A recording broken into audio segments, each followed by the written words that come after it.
hablar con unas frasecitas de este salmo que en muchos de sus momentos este salmo alaba, reconoce, valora la palabra, la ley. Dicen que es el salmo más largo que tiene la Biblia, el Salmo 118. Vamos a coger unas palabritas para hacer nuestra oración inicial. En el nombre del Padre, del Hijo, del Espíritu Santo. Amén. Espíritu de Dios, tú que inspiraste estas palabras,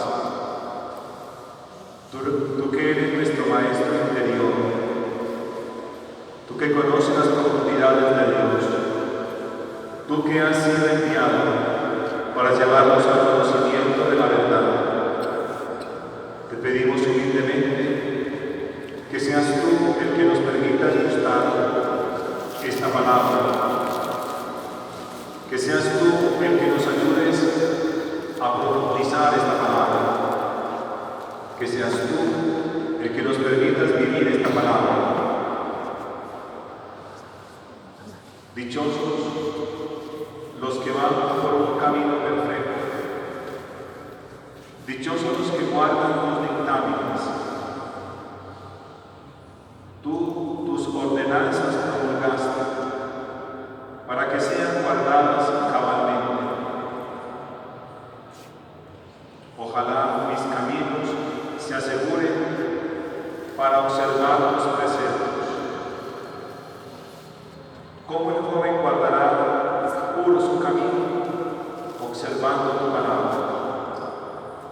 De todo corazón ando buscándote. No me desvíes de tus mandamientos. Dentro del corazón he guardado tu promesa para no pecar contra ti. Bendito tú, Señor, enséñame tus caminos.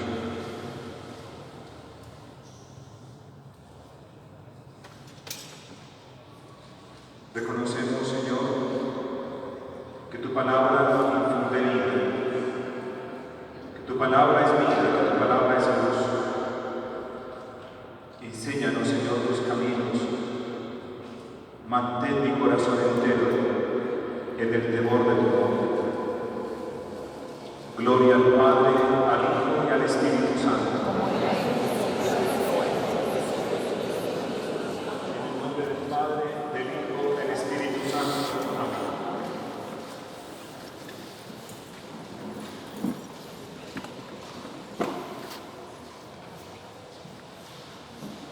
Me han pedido el favor que les hable un poquitico sobre la historia de la salvación.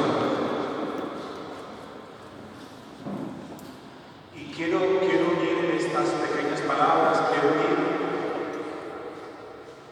la historia de la salvación, la revelación y la Sagrada Escritura. Un poquitico ahí, música por ahí puede seguir. Que nos adentremos en ese concepto, que no es un concepto bíblico.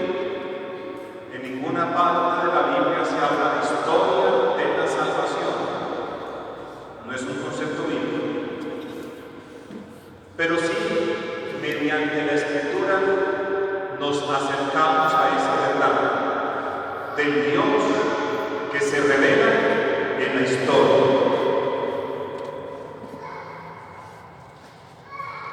Quisiera iniciar esta charla con un texto de ese cántico precioso de San Pablo en su carta a los Efesios, capítulo 1. A ver si escucha bien.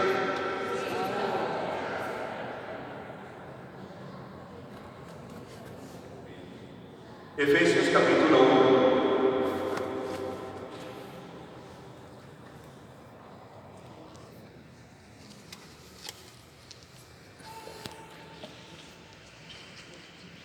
En esta es católica, no sé la de ustedes. También dice, inclusive, este texto que la Biblia de Jerusalén le coloca un título al comienzo de ese capítulo: el plan divino de salvación.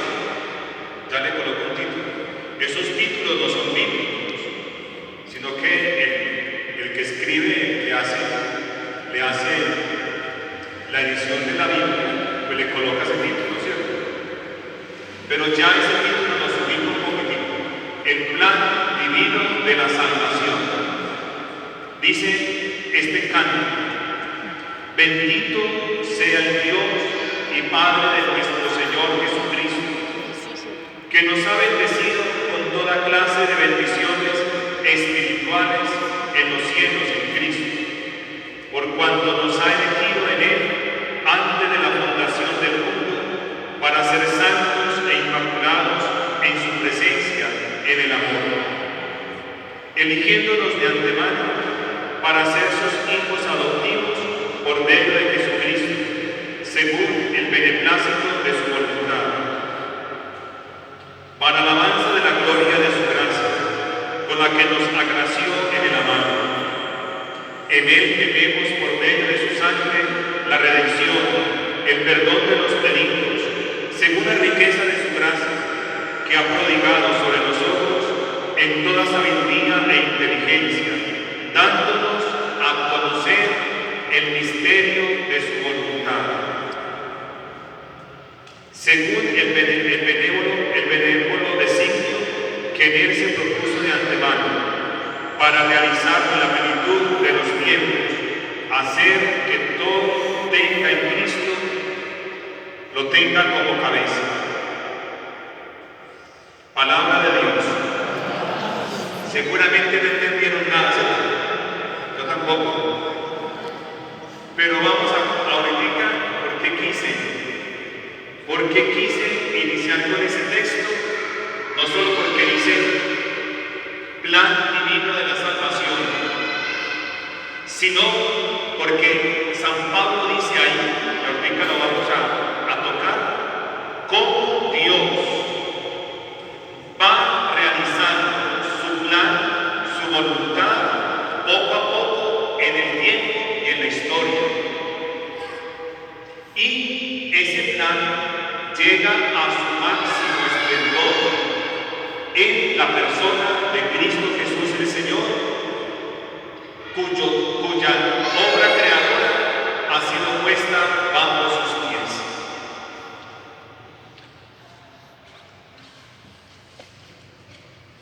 Primero vamos a identificar qué significa la palabra historia. ¿Qué es historia?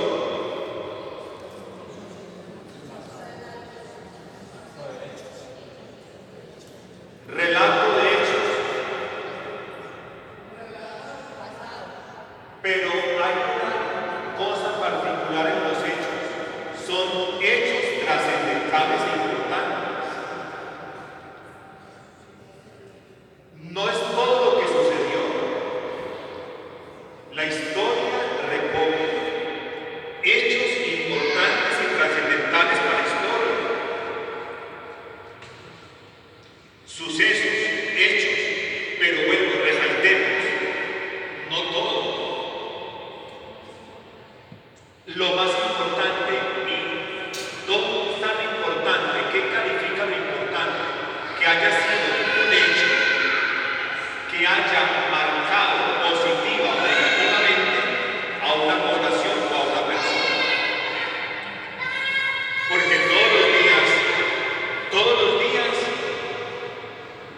vamos haciendo historia, va pasando los días, ¿cierto?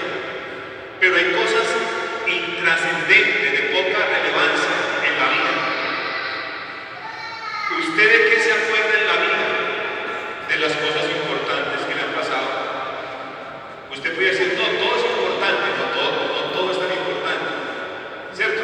No todo es tan importante.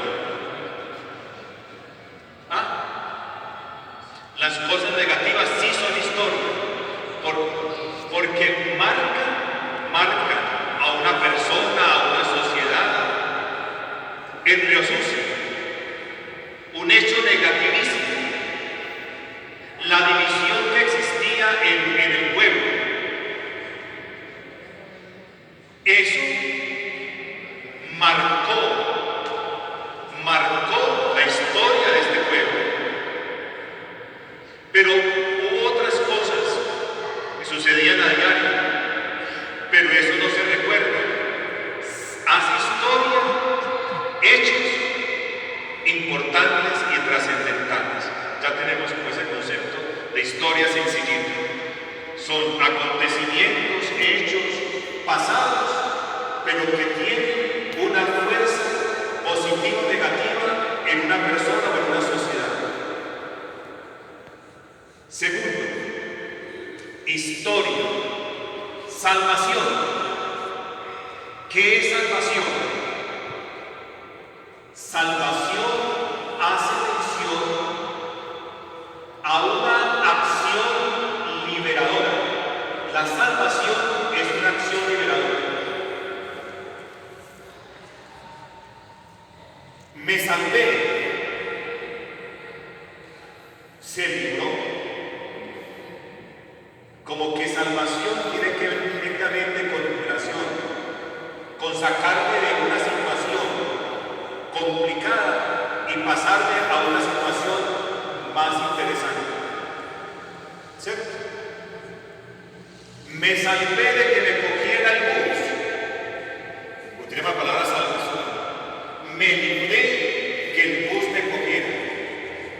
Entonces, en la palabra salvación, el concepto de salvación hace mención a una acción que libera. Me saca de la situación en que estaba y me pone en una situación cualitativamente mejor o superior. ¿Cierto? Historia, hechos pasados trascendentales importantes. De la salvación es liberación. Vamos a contar las dos cositas. ¿Qué es historia de la salvación? Son aquellos acontecimientos en los cuales Dios ha intervenido liberando. Dios es el autor de la salvación. ¿Dónde la actúa? La actúa en la historia. Y es aquí donde voy a concentrarme en mi charla. Voy a concentrarme ahí. ¿Dónde actúa Dios? ¿Cómo actúa? Actúa salvando.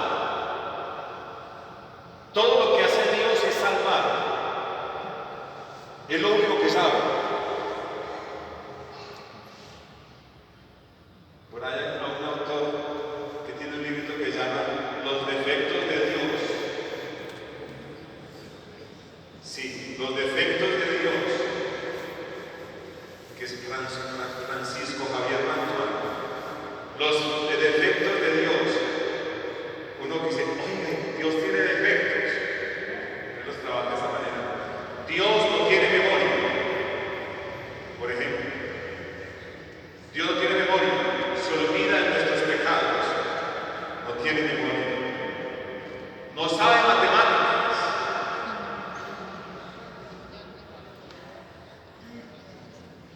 Dios tiene unos defectos miedosos. Entre los defectos que tiene Dios, ya lo sabemos entender, no son carencias de Dios. No son carencias de Dios, que Dios no carece de nada. Sino que Dios lo único que sabe es un defecto. Lo único que sabe es salvar. Lo único que sabe es salvar. Como dijéramos, lo único que sabe es amar. Lo otro no lo sabe. Solo amar. Solo salvar. Que la historia de la salvación es que Dios hace lo que sabe. Salva y salva al hombre en su historia. En su historia.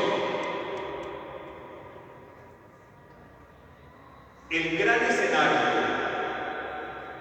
donde Dios se muestra es nuestra historia. ¿Cuál? Esa que usted vive. La Biblia nos va a comenzar a mostrar una historia particularmente de un pueblo donde Dios muestra su salvación como modelo, tipo de la salvación que ofrece a todos los hombres. Se concentra en un pueblo que le pasa de todo, ¿cierto? Como en la historia de las personas. A un pueblo le pasa de todo, a las personas nos pasa de todo. Y en ese todo que le pasa a ese pueblo, Dios se hace presente. Y su presencia al mismo tiempo que es una actuación, su presencia revela lo que Él es y lo que Él quiere. Se hace presente. Yo hablo mucho sobre esto porque es que la fe de Israel es una fe histórica.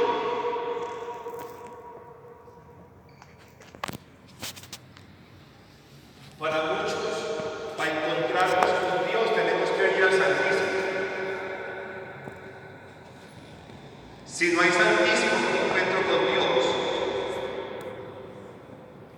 Y es verdad, está Jesús, no negamos eso. Pero Israel no conoció un Dios así.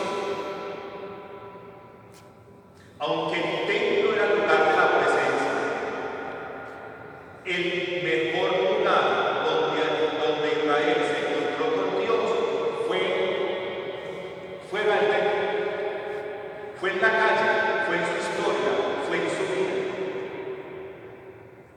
Ahí fue donde Israel descubrió a Dios, y ahí fue donde Dios se mostró, allá, en la historia. Y vamos a ver cómo la Biblia está repleta del Antiguo Testamento de menciones que hacen mención a acontecimientos donde el pueblo descubre que Dios ha intervenido salvando. Y es donde Él ha estado. Y es ahí donde el pueblo lo ha descubierto. Por eso hay por allá una frasecita que le sale como respuesta de un salmo. No olvides las acciones del Señor. No olvides. Israel es un pueblo que tiene que mantener viva la memoria que le recuerda el acontecer de Dios en su historia. Se pierde la memoria, se me olvida la historia, entonces paso desapercibido las intervenciones de Dios en ese pueblo. Me olvido de Dios. ¿Cómo me olvido de Dios? Olvidándome de lo que Él ha hecho en la historia. Para mí esto es precioso, que Israel tenga una fe bíblica una fe histórica y mucho más, que Dios sea un Dios histórico. Las únicas religiones que tienen Dios que se revela en la historia es el judaísmo, el islamismo y el cristianismo. No hay otras, que son las tres religiones reveladas. Porque en las otras Dios no ha intervenido, Dios no se ha mostrado, no se ha dado a conocer en la historia, pero nuestro Dios sí, haciendo historia de la salvación.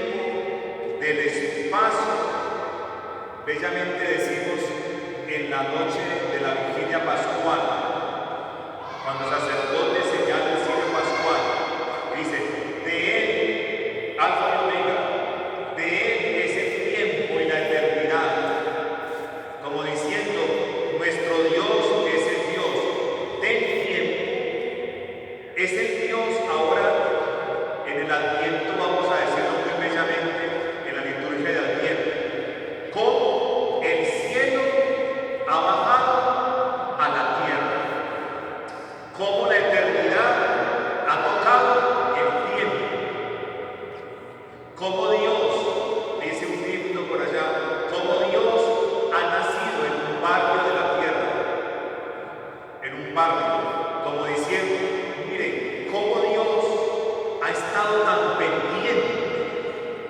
Y esa preocupación ha hecho que Dios se vaya poco a poco mostrando. Salmo 101, lo leímos como antier en la liturgia.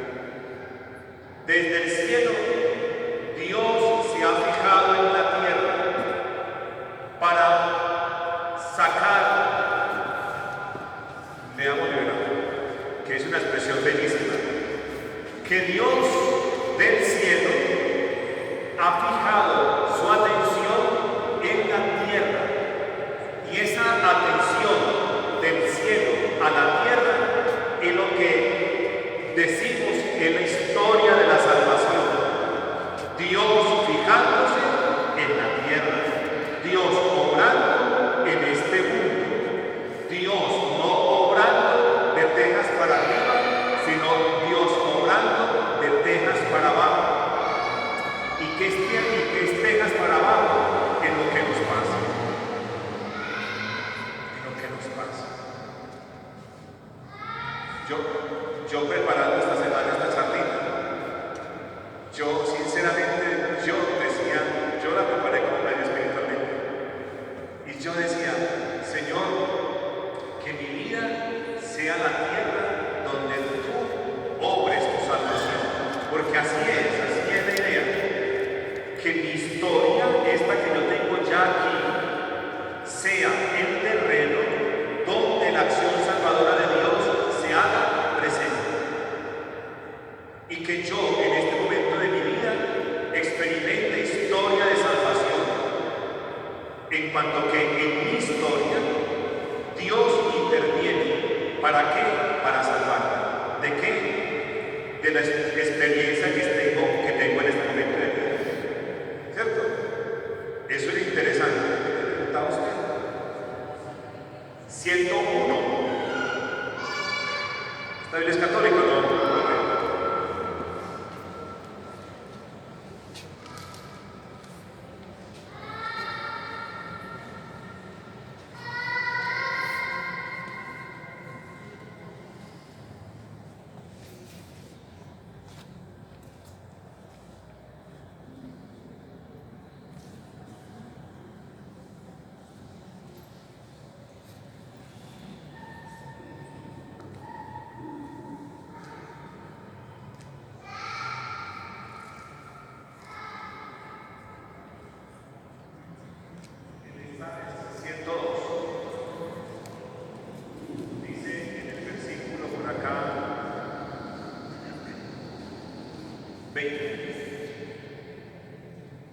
Se ha asomado desde su excelso santuario.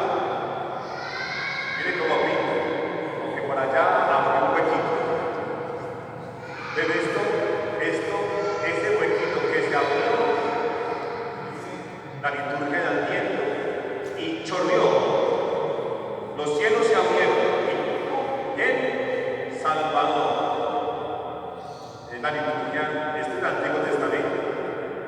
Pero la liturgia de Adviento para la Navidad es, no solamente se rompió un pico en el cielo para Dios fijarse, sino que bajó, se encarnó, se hizo hombre, ¿cierto?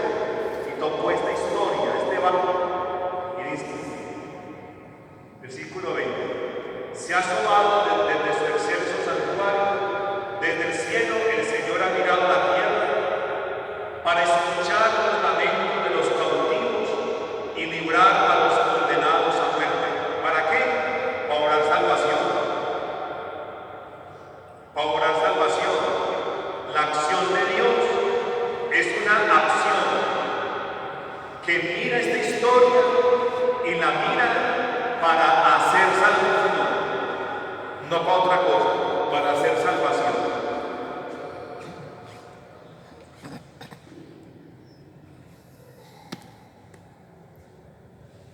Hay otro texto muy bello del libro del Éxodo. El libro del Éxodo, cuando Dios escoge a Moisés para librar al pueblo. ¿Quién se acuerda y le doy premio? ¿Qué le dijo Dios a Moisés?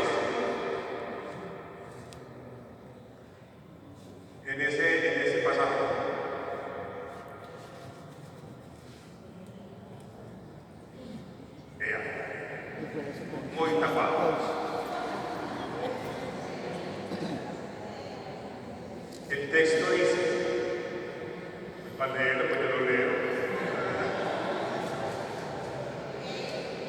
No, el texto dice así.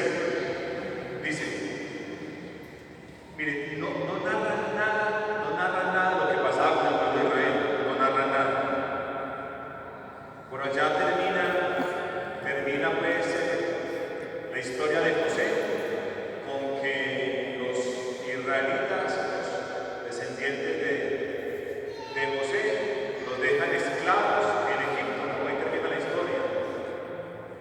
Y brincará después cuando Dios dice: he escuchado la aflicción de mi pueblo. Y para escuchar la aflicción no puede estar por ahí encaramado. Y no dice que el pueblo le gritaba, pero como que la situación, la historia de estas personas era ya un clamor para Yahvé.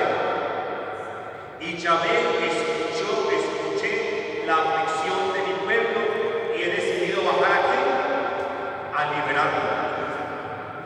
Y para eso lo tengo a usted entonces. He escuchado la aflicción de mi pueblo. Como diciendo, aquí hay una situación de esclavitud difícil en la historia de este pueblo. Y lo primero, les voy a decir una cosa que si no me entienden, me matan. Miren, Israel conoció primero a Dios como liberador que como creador. Les doy un mensaje que luego el Padre Josué les explica. Primero fue el Éxodo que el Génesis como experiencia.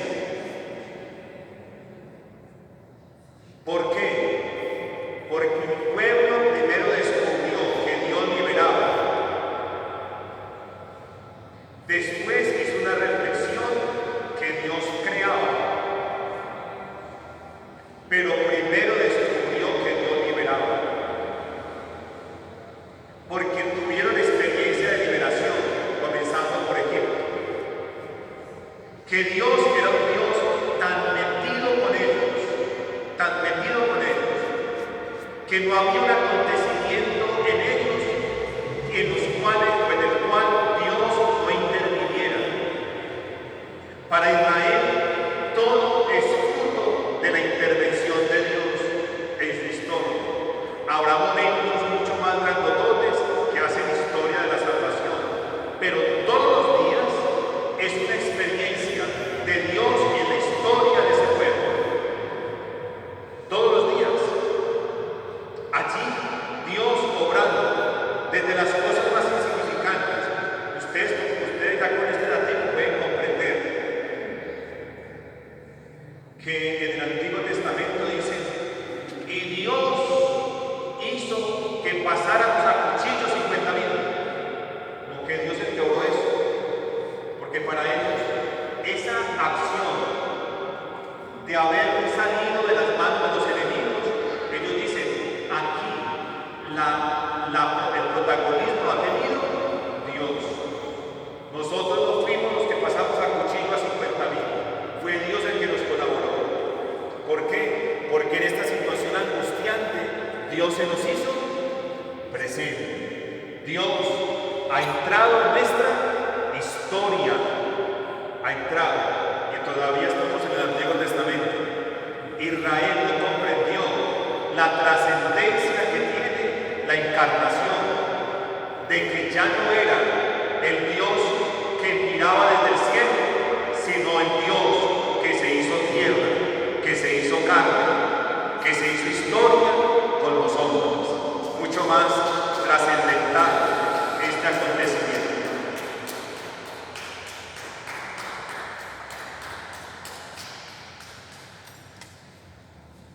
Esto ha sido un proceso.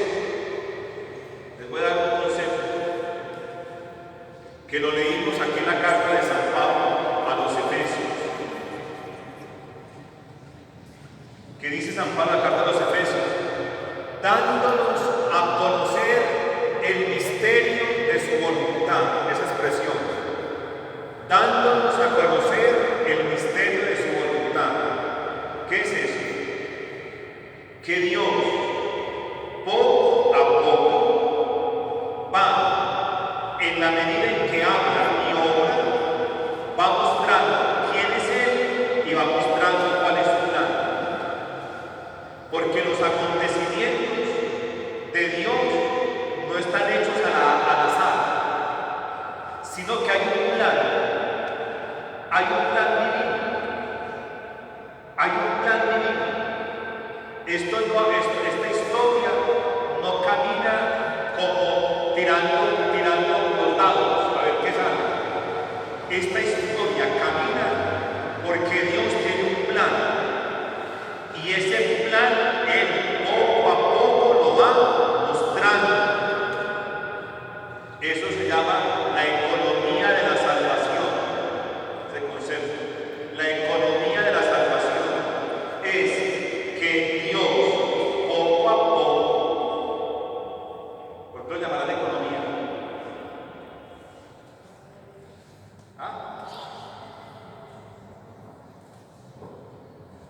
Paso a paso, por eso es economía. Cuando usted tira economía, usted tira lápiz, esto y esto y esto y esto, desde una, no ponga, hasta media una, empieza a organizar las cosas. La economía de la salvación es que Dios, esta historia tan rara de los hombres, en esta historia Dios obra con un plan, el plan divino de la salvación.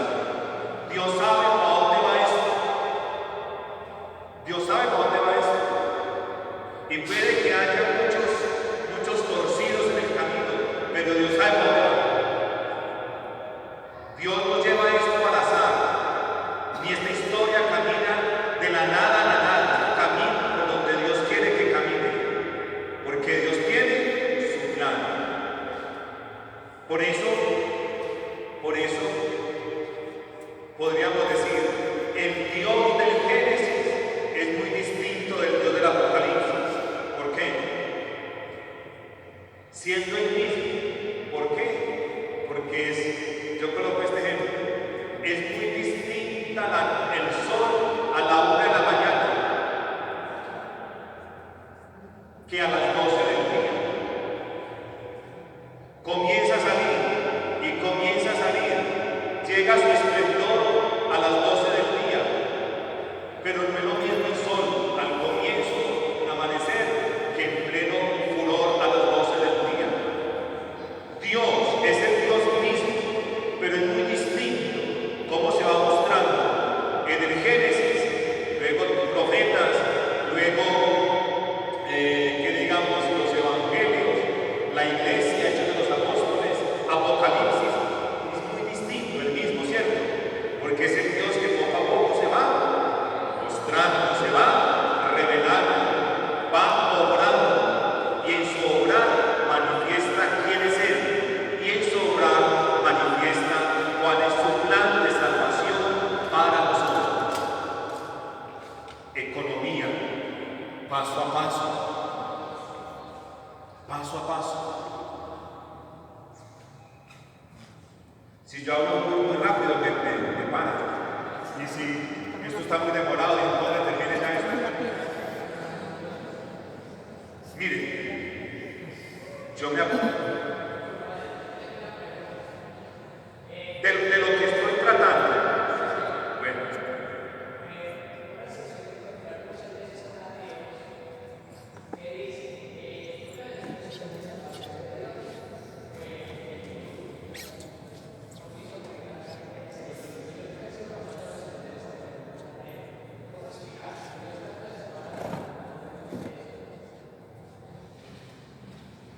Perdóneme, pero no es un tema que me corresponda a mí. Luego lo hablamos. Y no estoy evadiendo la pregunta, sino que nos metemos por otro lado. ¿Listo?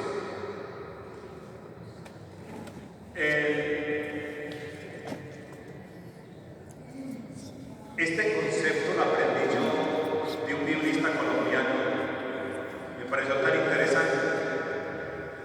la única manera de hablar de la fe es narrando historias. Por eso la Biblia narra historias, porque narrar historias habla del Dios en el cual ellos creen, porque su historia está llena de las intervenciones de Dios. ¿Cómo hago para hablar de la fe? Cuento una historia. Lo que yo digo que nuestra fe es tan rara. Hable de la fe. Yo creo en Diosito, Dios es bueno conmigo. Pero hable pues de la fe. Me veo como Agata, ¿cierto? Israel, me dicen, hable de Dios. Me dice, la salida de Egipto, el paso por el Mar Rojo, la entrada a la tierra prometida, narrando historias. Ellos hablan de Dios. Y si le preguntan, y si el libro del Deuteronomio, y si tu hijo te pregunta, papá, ¿por qué estamos comiendo esto? Diles, nuestros papás eran esclavos en Egipto y Dios nos sacó con mano poderosa y brazo extendido. Maravilloso.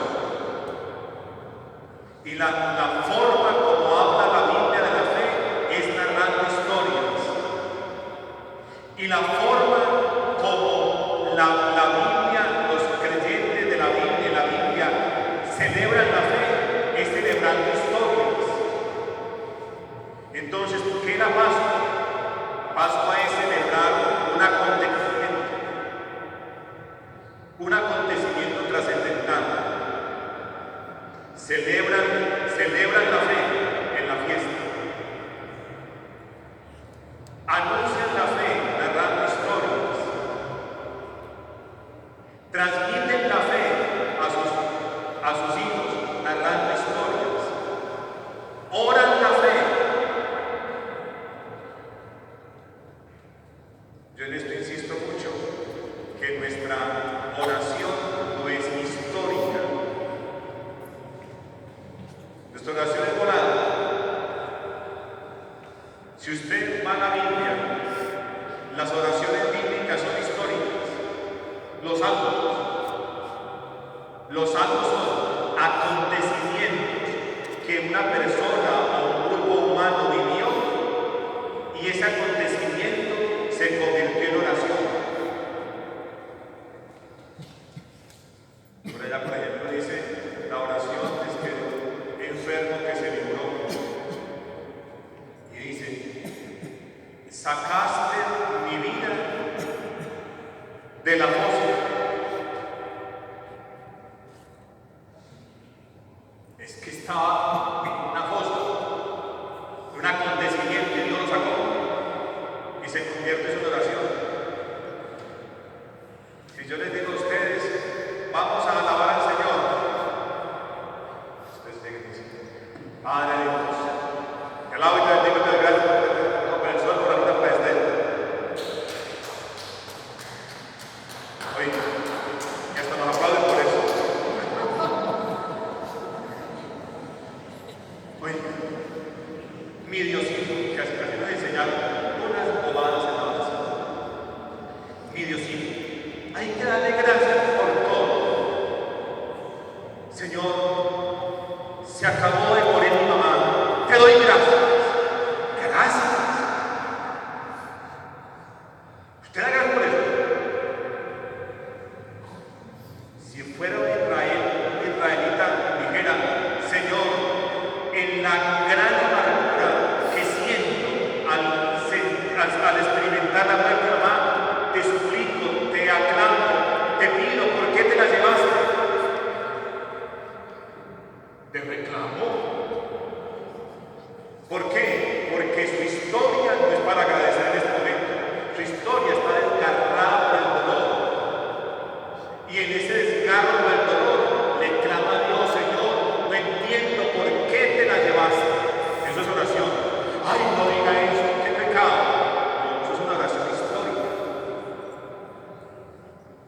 qué la experiencia que está teniendo esta persona?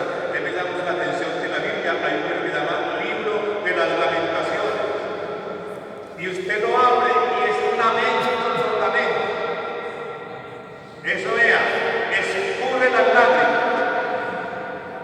Y es alguien que está viviendo una experiencia histórica tan difícil que lo único que sabe hacer es lamentarse frente a Dios.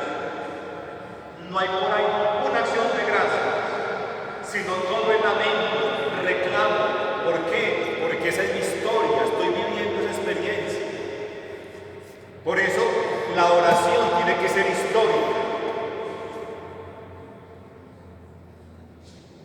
Un abogado, que era la pregunta que le hace al Monseñor José María Escribano, 2 de octubre, futuro José. Y le pregunta a una mamá en Argentina: padre, ¿qué será que mi hija pequeñita, yo creo que está enloqueciéndose? Porque esta semana íbamos en el autobús y yo escuchaba que la niña decía: Virgencita María, el bus se paró porque el semáforo está en rojo. Luego dijo la niñita: Virgencita, ya el bus va a arrancar porque el semáforo se puso en verde. Entonces dijo Monseñor José María: cuando yo era pequeño, era piadoso pero no contemplativo como tu hija. ¿Por qué? ¿De qué iba a hablar esta niñita a la Virgen? No podía hablar de otra cosa, sino el bus parado porque estaba en rojo, el bus que arrancaba porque estaba en verde. Es decir, era una oración histórica, estaba contando lo que le estaba pasando. Pero nuestras oraciones son voladas. Dame a esta hora gracias a Dios por el sol. A esta hora se le dice: Señor, está dando mucho frío. Y esto está aterrador. Sí, historia.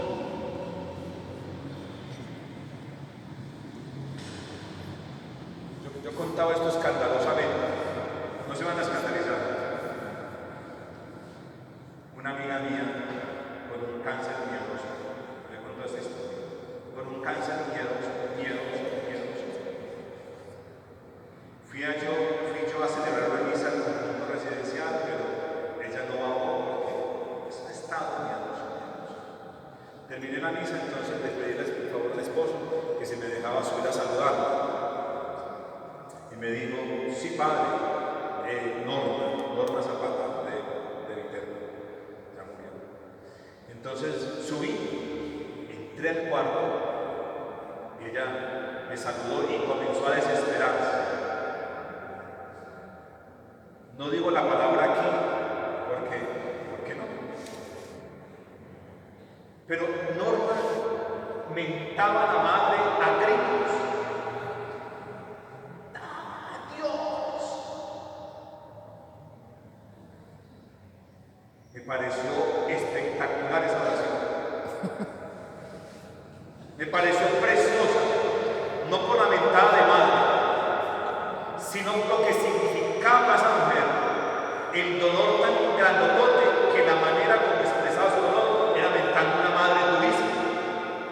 Me parecía espectacular mi oración, porque era el dolor expresado de cualquier manera, expresado a Dios de cualquier manera, como saliera. Eso se llama mi historia. Dios en mi historia. Eso se llama historia de la salvación personal. Estoy yendo por otro lado. Pero así es esto de la historia de la salvación. Dios obrando no para arriba, sino Dios obrando aquí, donde los hombres sufrimos, están enfermos, tienen una complicación económica, moral, espiritual.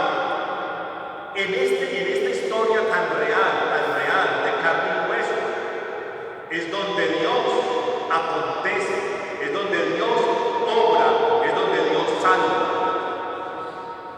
¿Para qué salvación después de muerto? También se necesita la experiencia de salvación ahora y en la hora. Ahora y en la hora de nuestra muerte, pero ahora también. Ahora cuando estamos viviendo experiencias cada uno a su modo. La experiencia suya en este momento es muy distinta a la mía, pero yo sé que su experiencia es una experiencia que necesita salvación, la mía también.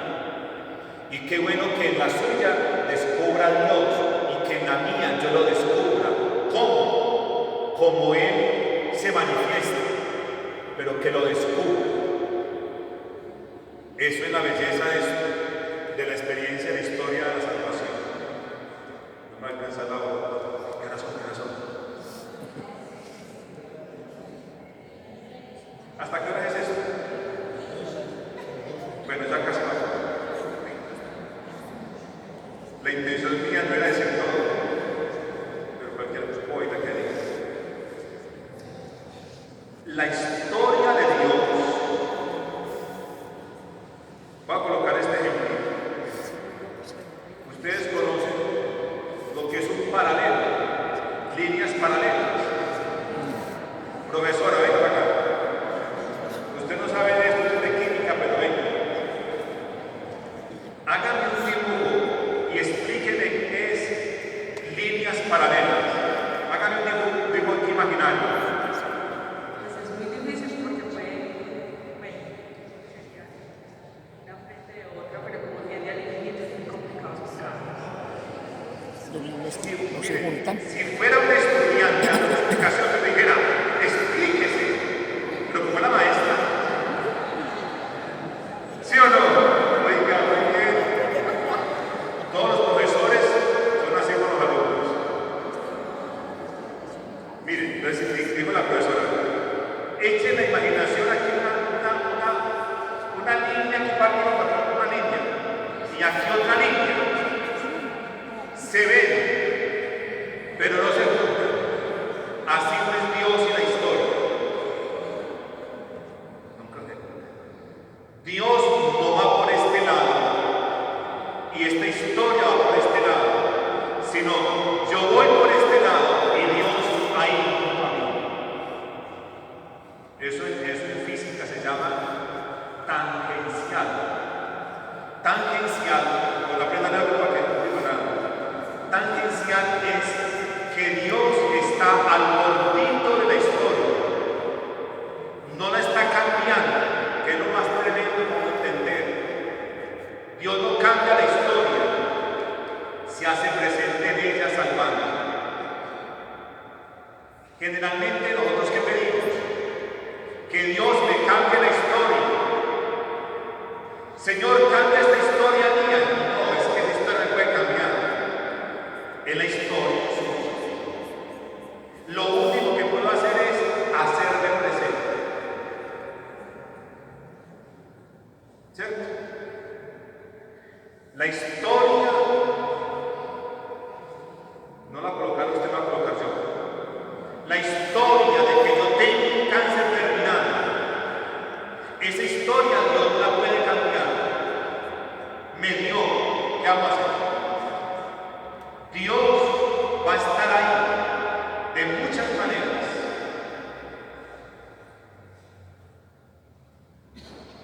Dios pudo haber, por eso supuesto no sucede. Dios, ¿por qué permitió que el pueblo de Israel estuviera preso en Egipto? Le pregunté las cosas. Lo único que pasó fue que se hizo presente. ¿Y por qué Dios permitió que su hijo muriera en la cruz? ¿Por qué no le cambió la historia?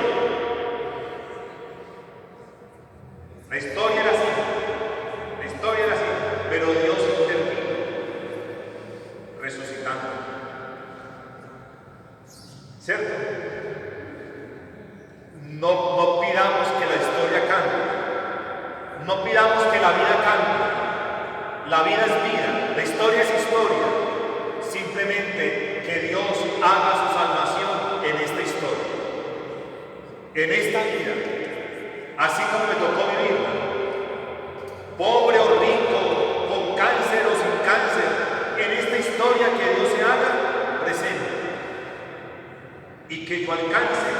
a tener la experiencia de salvación en esta historia.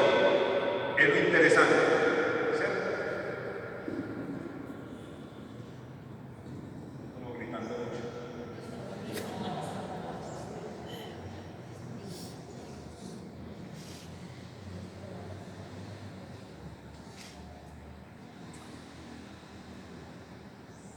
La intención y la voluntad y el deseo de Dios, hermano, no se queda como en el aire, sino que es concreto y es palpable.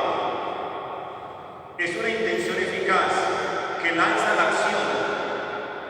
San Juan dice, vamos a leer ahora en Navidad, San Juan dice, lo que nuestros ojos vieron, lo que nuestras manos palparon, lo que nuestros oídos escucharon, es decir, acerca de la palabra hecha carne, dice San Juan. Es decir, esto es concreto. Esto no me voy a inventar nada. Esto es concreto. Dios actúa en concreto. Dios no actúa al aire. No es que yo me imaginé. No. Esto no es de imaginación, esto es de corroborar en la fe el acontecer de Dios. Esto es de corroborar en la fe. Esta historia, marcada por tantos acontecimientos, es una historia que llega a su plenitud en la persona de Jesús. Dice Hebreos 1:1. El texto de Hebreos lo leemos el 25 de diciembre en la misa por la mañana. Y dice Hebreos 1:1. De muchas maneras, Dios habló por medio de los profetas antiguamente. En estos últimos tiempos nos ha hablado por medio de Jesucristo. Hebreos 1:1 diciendo, de muchas maneras, economía de la salvación, Dios ha acontecido con palabras y con obras en la historia. Gálatas 4:4. Pero cuando llegó la plenitud de los tiempos, Dios nos ha enviado a su Hijo. Él es la plenitud. Toda esta historia de salvación que llega a su punto máximo en la persona de Jesús. En la persona, porque Juan capítulo 1, versículo 14-15. El verbo se hizo carne. El verbo, la palabra, llegó y cogió carne, cogió humanidad, cogió esto, cogió tierra. Dios nació en un barrio de la tierra, los cielos se abrieron y aquí brotó la salvación.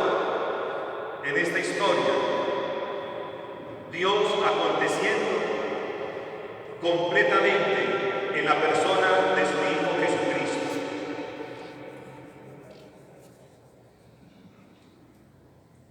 La mayor intervención, la máxima intervención que Dios ha hecho en la historia, la ha hecho mediante su Hijo Jesucristo.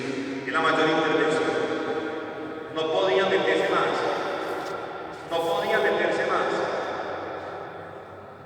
A tal punto que dice la carta a los Hebreos, tenemos un sumo sacerdote que es fenomenal. Y podemos estar seguros de que Él nos escucha porque Él mismo se vio envuelto en esta carne. Y si ustedes examinan qué situación hay profundamente humana que no haya sido asumida y vivida por el Hijo de Dios, no hay ninguna. Sufrió, murió, soledad, abandono.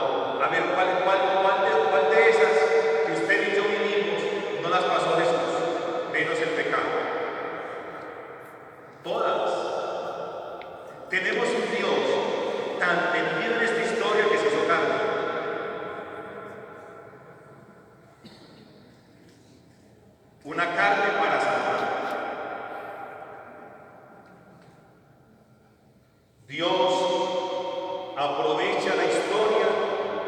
para revelárselos, para salvárselos.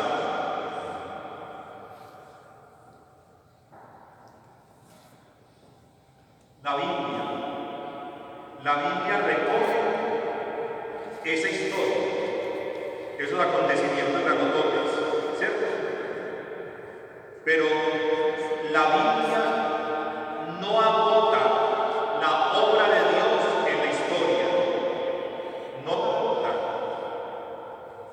Dice San Juan que si se escribiera todo lo que Jesús había hecho, no cabría en la biblioteca de Dios. Pero ¿qué coge la Biblia? Esos hechos históricos trascendentales, grandototes, donde Dios se ha revelado poco a poco hasta llegar a la plenitud de la persona de Jesús. Pero la Biblia no agota la revelación. Hay más revelación. La Biblia recoge un poquitico de esa historia de la salvación, la recoge, porque sirve de modelo y sirve de acontecimiento para creer. Por eso, la revelación no bíblica, no inspirada, sigue siendo hoy vigente. Israel, Jesucristo, la Iglesia, con el último apóstol San Juan, terminó la inspiración bíblica, eso es claro. No va a haber otro escrito que se introduzca en la Biblia, no, se cerró la inspiración con la muerte del último apóstol, eso lo dice la Iglesia. Pero Dios sigue obrando, ¿sí o no? Dios sigue obrando en su historia y en la mía. Y qué bueno que la Iglesia, porque la Iglesia sigue anunciando a Jesús. Dice San Pablo en su carta a Timoteo, porque Dios quiere que todos los hombres se salven y lleguen al conocimiento de la verdad. Sigue anunciando a Jesús. Ese Jesús, el Padre, el Hijo y el Espíritu, que no paran de obrar. Dios no para de obrar. Dios no para de salvar. Dios no para de liberar. Y por eso, aunque ya no recojamos esas obras en la Biblia, sigue obrando. Y es como la experiencia que todos estamos llamados a tener. Es la experiencia de vida que estamos llamados a contar, a celebrar, a orar. Cuando ustedes vayan a la misa, tienen que unir su historia a eso, porque dice la liturgia que así la obra de la salvación, que fue única en la cruz, sigue haciéndose manifiesta hoy también en cada uno de nosotros. En cada uno de nosotros. Una misa sin historia, mía, una misa que no llega. ¿A dónde va a llegar? ¿Dónde va a llegar la acción salvadora del acontecimiento, muerte y resurrección de Cristo? Tiene que llegar a esta historia, a esta y a esta. Es aquí donde Dios tiene el espacio para seguir revelándosenos y seguir manifestándosenos y haciendo una historia con nosotros. Ya va terminando. Jesús decía esto, y la Iglesia lo interpreta como los signos de los tiempos. Decía Jesús por allá: miren ustedes, fariseos, que saben interpretar el tiempo, que si hay mucha nube y se va a llover, y si el sol está muy clarito el firmamento y se pasa mucho, y lo hacen. Y así como ustedes son capaces de leer en la atmósfera si va a llover o si va a llover, ustedes ¿por qué no interpretan lo que está ocurriendo como acontecimiento de salvación? Porque Dios sigue ahí. Dios sigue ahí, obrando y actuando. Porque Él es el mismo ayer, hoy, siempre. Hebreos 13:8. Él es el mismo ayer, hoy, siempre. Él no cambia. Concluyo con esto. Historia de la salvación es una historia de amor que el Padre ha hecho, hace y hará. Es el mismo ayer, hoy y siempre.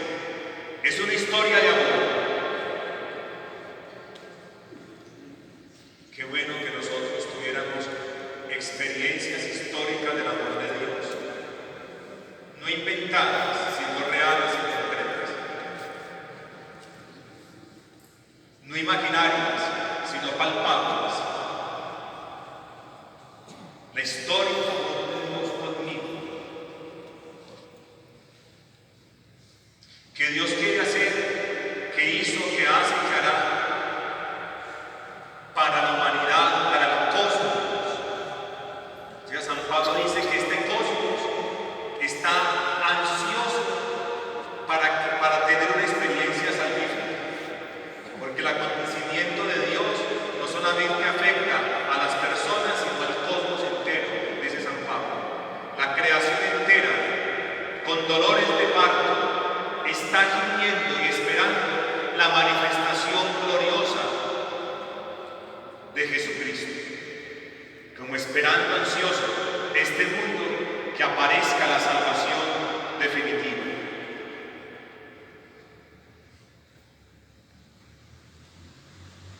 Vamos a